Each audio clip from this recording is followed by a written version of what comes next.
तो आज हम लोग पढ़ेंगे डाइबोरेन के बारे में। डाइबोरेन पे बहुत सारे क्वेश्चंस आए हैं पास्ट ईयर में, और अभी भी इस साल भी क्वेश्चंस आए थे डाइबोरेन पे। तो ये डाइबोरेन क्या होता है, इसका स्ट्रक्चर क्या होता है, इसकी क्या क्या प्रॉपर्टीज़ होती हैं, और ये कैसे बनता है, इसके बारे में हम पढ़ेंगे। ठीक है, ये चलिए स्टार्ट करते हैं। तो BH3 यानी कि जो डाइबोरेन है वो बोरेन से बनता है। बोरेन मतलब BH3। ठीक है, ये क्या होता है, ये इलेक्ट्रॉन डिफिशिएंट होता है। ये इलेक्ट्रॉन डिफिशिएंट होता है, इसमें ये इसका स्ट्रक्चर है। और देख सकते हैं इसमें एक सेकेंड, 1 2 3 4 5 6 इलेक्ट्रॉन्स ही होते हैं। ठीक है, यानी कि ये इलेक्ट्रॉन डिफिशिएंट है। अगर इलेक्ट्रॉन डिफिशिएंट है तो क्या हो जाएगा, अनस्टेबल हो जाएगा। ठीक है, क्या हो जाएगा, अनस्टेबल हो जाएगा, अनस्टेबल हो जाएगा। ठीक है, तो ये स्टेबल होने के लिए पता क्या करता है, ये अपने जैसे एक और को खोजता है, यानी कि एक ये BH3 एक और BH3 को खोजता है। ठीक है, और क्या बना लेता है, डाइमर। क्या बना लेता है, डाइमर बना लेता है, डाइमर बना लेता है, डाइमर बना लेता है। ठीक है, और इस डाइमर को हम बोल देते हैं डाइबोरेन। क्या बोल देते हैं, डाइबोरेन। और ये भी इलेक्ट्रॉन डेफिशिएंट होता है। तो भाई क्यों ही बनाया बॉन्ड, चलो हमें ये बस याद रखना कि B2H6 भी इलेक्ट्रॉन डेफिशिएंट होता है। ठीक है, यानी कि BH3 तो इलेक्ट्रॉन डेफिशिएंट होता ही है, पर डाइमर बनाने के बाद भी डाइबोरेन इलेक्ट्रॉन डेफिशिएंट होता है। ठीक है, और ये कैसे होता है इसको मैं प्रूफ करके दिखाऊंगा।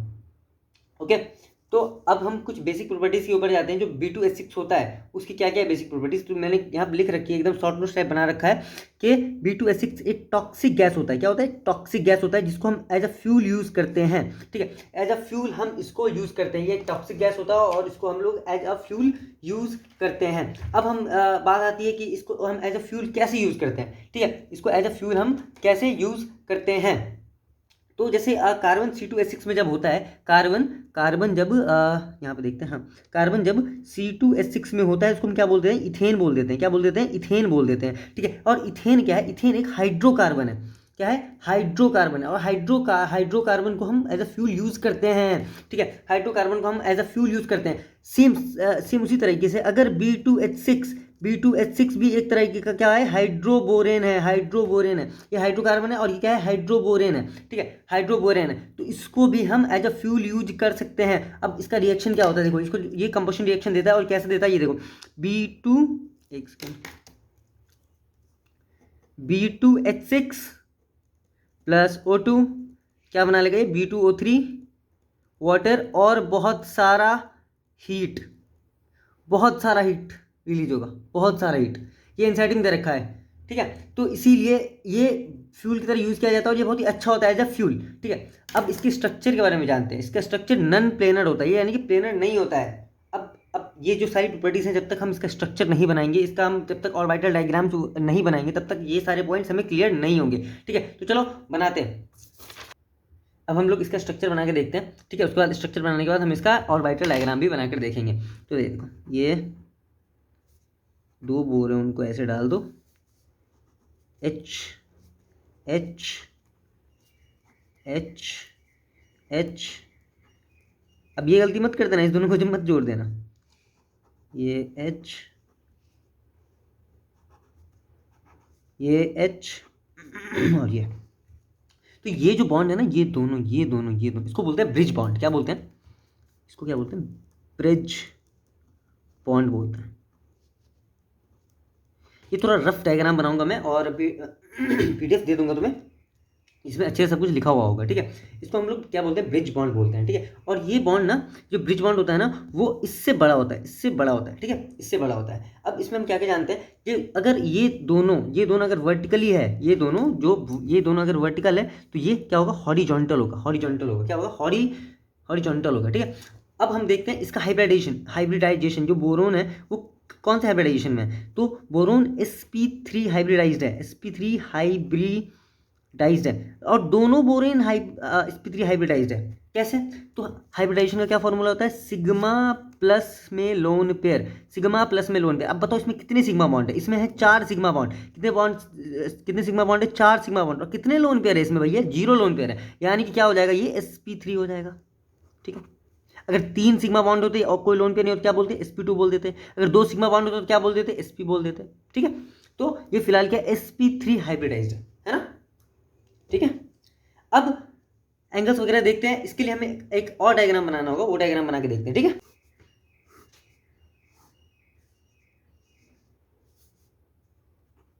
इसको हम लोग प्लेन में डाल देते हैं।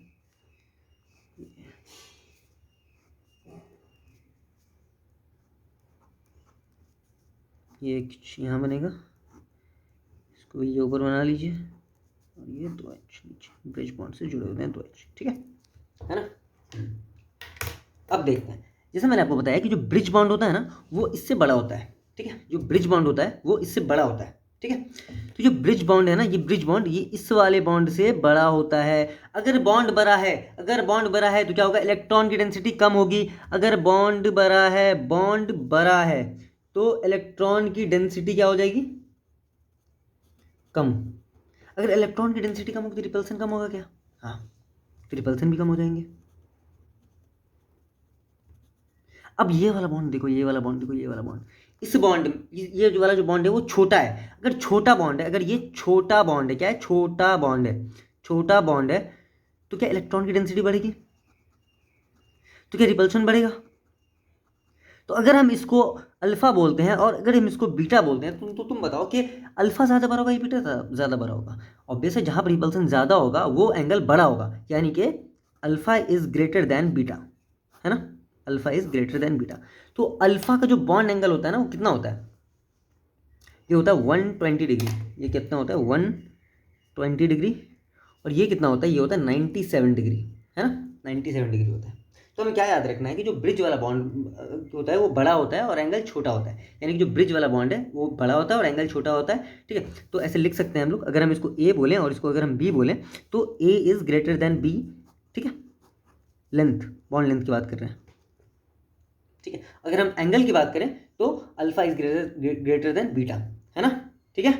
उसके बाद और हम क्या देख सकते हैं, इसमें हम देख सकते हैं कि एक प्लेन में कितने एटम्स हैं, एक प्लेन में कितने एटम्स रखें। तो अब देखो, एक प्लेन में जैसे कि यहाँ पर लिखा था एक कि सबसे पहले नन प्लेनर होता है, वो हम ऐसे क्लियर कर सकते हैं, नन प्लेनर होता है, उसको हम ऐसे क्लियर कर सकते हैं कि जैसे ये देखो, ये सब एक प्लेन में 2 हाइड्रोजन ऊपर है, ठीक है, तो ये नन प्लेनर है, ठीक है। Maximum 6 atom are in same plane. अब देखते हैं, तो यहाँ पर गलती क्या होती है कि सब लोग को लगता है कि मैक्सिमम 4 हाइड्रोजन एक प्लेन में होते हैं, पर मैक्सिमम 6 एटम एक प्लेन में होता है। कैसे, 1 2 3 4 और 2 बोरेन को हम लोग भूल जाते हैं, तो टोटल कितने एटम्स हो जाते हैं हमारे एक प्लेन में, 6, ठीक है। तो ये 6, ये पॉइंट भी हमारा खत्म होता है, नन प्लेनर वाला भी खत्म होता है। अब आगे के जो पॉइंट्स है, जैसे इलेक्ट्रॉन डिफिशिएंट है और 2 centre 2 electron bond, 3 centre 2 electron bond, ये सब अभी हम पढ़ लेंगे, ठीक है।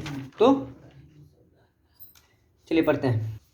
अब हम लोग पढ़ेंगे ऑर्बिटल पिक्चर ऑफ डाइबोरेन। क्या पढ़ेंगे, orbital picture of diborane, orbital picture पढ़ेंगे हम। ऑर्बिटल पिक्चर पढ़ेंगे, किसका पिक्चर पढ़ेंगे भैया, डाइबोरेन का ऑर्बिटल पिक्चर पढ़ेंगे, ठीक है। अब देखो मैं बना के दिखाता हूँ, ज़्यादा अच्छे समझ में आएगा। ये 2 boron, sp3 sp3 sp3 sp3, ठीक है, ये ऐसे,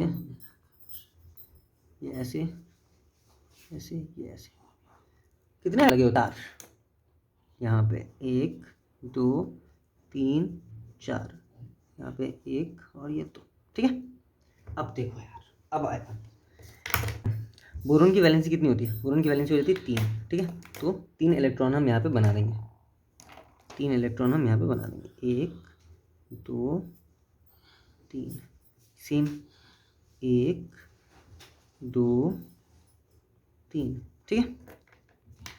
अब देखो हाइड्रोजन, अब जो ये हाइड्रोजन है, ये हाइड्रोजन है, इसके भी इलेक्ट्रॉन्स होंगे, तो इस हाइड्रोजन का एक यहाँ, एक यहाँ, एक यहाँ, एक यहाँ, एक यहाँ और एक यहाँ, ठीक है ना, ठीक।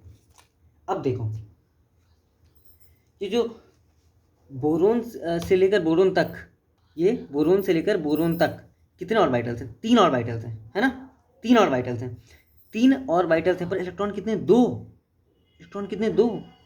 तो ये तो इलेक्ट्रॉन डिफिशिएंट हो गया, यहाँ पे 3 होने चाहिए। यहाँ पे देखो यार, यहाँ पे एक बोरोन का इलेक्ट्रॉन, एक हाइड्रोजन का इलेक्ट्रॉन, यानी कि 2 ऑर्बिटल 2 इलेक्ट्रॉन, है ना। यहाँ पे देखो, यहाँ पे 3 ऑर्बिटल है, 2 ही इलेक्ट्रॉन है। तो इसी को बोलते हैं हम, इसी को क्या बोलते हैं हम, इसी को बोलते हैं 3 सेंटर्ड 2 इलेक्ट्रॉन बॉन्ड, जिसको हम लोग बनाना बॉन्ड भी बोलते हैं। क्या बोलते हैं, बनाना बॉन्ड भी बोलते हैं, ठीक है। और यहाँ पे देखो, यहाँ पे 2 ऑर्बिटल्स हैं, 2 ऑर्बिटल्स हैं, और क्या है, 2 इलेक्ट्रॉन है, 2 ऑर्बिटल्स हैं, 2 इलेक्ट्रॉन है, तो क्या बोलेंगे यहाँ पे, 2 सेंटर्ड 2 इलेक्ट्रॉन बॉन्ड। अब देखो ये 3 ऑर्बिटल्स हैं पर यहाँ पे इलेक्ट्रॉन बस 2 है यार, यहाँ पे बस 2 इलेक्ट्रॉन है, ठीक है। 3 ऑर्बिटल्स है, इलेक्ट्रॉन बस 2 है, तो क्या ये इलेक्ट्रॉन डेफिशिएंट हो गया, क्या ये हाइपोवैलेंट हो गया? ये हो गया। हम ये तुम यहाँ से प्रूफ होता है ये एक इलेक्ट्रॉन डेफिशिएंट है, ये भी इलेक्ट्रॉन डेफिशिएंट है, यानी कि हमारा जो ये 3 पॉइंट थे वो तीनों पॉइंट हमारे क्लियर हो जाते हैं, ठीक है। बचे हुए 3 पॉइंट थे वो तीनों पॉइंट हमारे क्लियर हो जाते हैं, है ना। चलो अब एक दो चीज़ें और, जैसे ये बोरोन होता है ना, बोरोन, इन दोनों के बीच में जो यहाँ पे होता है, जो स्ट्रक्चर बनाया तभी हमने, इन दोनों के बीच में ना जगह बहुत कम होती है, तो कोई स्मॉल एटम ही, सॉरी स्मॉल एलिमेंट ही यहाँ पे कोई आ सकता है, जैसे हाइड्रोजन ये आ गया। क्या अगर हम चाहेंगे कि यहाँ पे Cl आ जाए, Cl आएगा क्या? नहीं आएगा। F आएगा क्या? नहीं आएगा, ठीक है। यानी कि बड़े एलिमेंट्स के लिए जगह नहीं है यहाँ पे। यहाँ पे अगर हम मिथाइलेशन कराते हैं B2H6 का, मिथाइलेशन कराते हैं अगर हम B2H6 का, तो यहाँ पे हमारे चारों साइड जो CH3 ग्रुप लग जाएगा, यहाँ पे चारों साइड हमारा CH3 ग्रुप लग जाएगा, पर यहाँ पे बीच में नहीं लगेगा। H3 यानी अमोनिया को डाइबोरेन के साथ रिएक्ट कराते हैं 1:2 में लो टेम्परेचर और लो टेम्परेचर में, ठीक है, 1:2 में लो टेम्परेचर में, यानी कि B2H6 विथ अमोनिया से हम रिएक्शंस देखेंगे अभी क्या होगा। जैसे B2H6 है और अमोनिया है, अगर हम इसको डाइबोरेन को हमने 1 मोल लिया और अमोनिया को 2, ठीक है, 1:2 में ले रहे हैं, तो ये अगर हम इसको लो टेम्परेचर में कैरी कराएं तो हमारे कुछ ये वाला स्ट्रक्चर बन जाएगा, जिसका नाम जो होगा B2H6.NH3। क्या होगा? B2H6.NH3 क्या होगा? B2H6.NH3, है ना, क्या हो जाएगा? B2H6.N2NH3, ठीक है। और उसके बाद हम देखेंगे कि जैसे अगर हम B2H6 को 1:2 में लेते हैं, अगर हाई टेम्परेचर लेते हैं, तो हमारे पास एक बन जाएगी जिसका नाम होता है इनऑर्गेनिक बेंजीन, और इसको हम बोराजीन भी बोलते हैं। जिसका स्ट्रक्चर है B3N3H6+H2। इसका स्ट्रक्चर क्या होता है बोराजीन का? ये होता है स्ट्रक्चर, देखो ये बोराजीन का स्ट्रक्चर होता है, ठीक है। ये बोरोन बोरोन बोरोन यहाँ पे ऐसे इस तरीके से आप स्ट्रक्चर इसका बना सकते हो। ये होता है इसका स्ट्रक्चर B3N3H6, और ये होता है बोराजीन, ठीक है। और अगर हम B2H6 का अमोनिया के साथ कराते हैं हाई टेम्परेचर में, और अगर हम अमोनिया को एक्सेस में ले लेते हैं, क्या ले लेते हैं? एक्सेस में ले लेते हैं, तो हमारा बन जाता है इनऑर्गेनिक ग्रेफाइट, ठीक है, इनऑर्गेनिक ग्रेफाइट बन जाता है हमारा। तो हम एक बार फिर से रिवाइज कर लेते हैं कि क्या क्या पढ़ा हमने। हमने सबसे पहले पढ़ा कि बोरेन क्या बनाता है? डाइमर बना देता है, जिससे जो है सो जिसको हम क्या बोल देते हैं? डाइबोरेन बोल देते हैं, जो कि इलेक्ट्रॉन डेफिशिएंट होता है, ठीक है। उसके बाद हमने पढ़ा कि B2H6 को टॉक्सिक गैस बोलते हैं, टॉक्सिक गैस बोलते हैं। इसको हम एज अ फ्यूल यूज़ करते हैं, क्योंकि हाइड्रोबोरेन जो है सो एज अ फ्यूल यूज़ किया जा सकता है, अच्छा कम्बशन रिएक्शन देता है, ठीक है, बहुत सारी हीट निकलती है, हमने ये पढ़ा। उसके बाद ये हमने ये पढ़ा उसका स्ट्रक्चर क्या होता है? नन प्लेनर होता है, नन प्लेनर पढ़ लिया। मैक्सिमम 6 एटम होते हैं एक प्लेन में, जिसमें 4 हाइड्रोजन 2 बोरेन हो जाते हैं, ठीक है। 3 सेंटर 2 इलेक्ट्रॉन बॉन्ड होता है, जिसको अपन बनाना बॉन्ड भी बोलते हैं, ठीक है। 2 सेंटर 2 इलेक्ट्रॉन बॉन्ड होता है, और ये 3 सेंटर 2 इलेक्ट्रॉन क्या होता है? 3 ऑर्बिटल्स हो जाते हैं और 2 इलेक्ट्रॉन होता है, जिसकी वजह से इसको हम हाइपोवैलेंट यानी कि इलेक्ट्रॉन डेफिशिएंट बोल देते हैं, और ये इलेक्ट्रॉन डेफिशिएंट होता है। पढ़ लिया सब कुछ, तो इससे ज़्यादा इससे बाहर नहीं आता है B2H6 में। तो अगर इतना कर लिया तो आपका B2H6 हो गया है।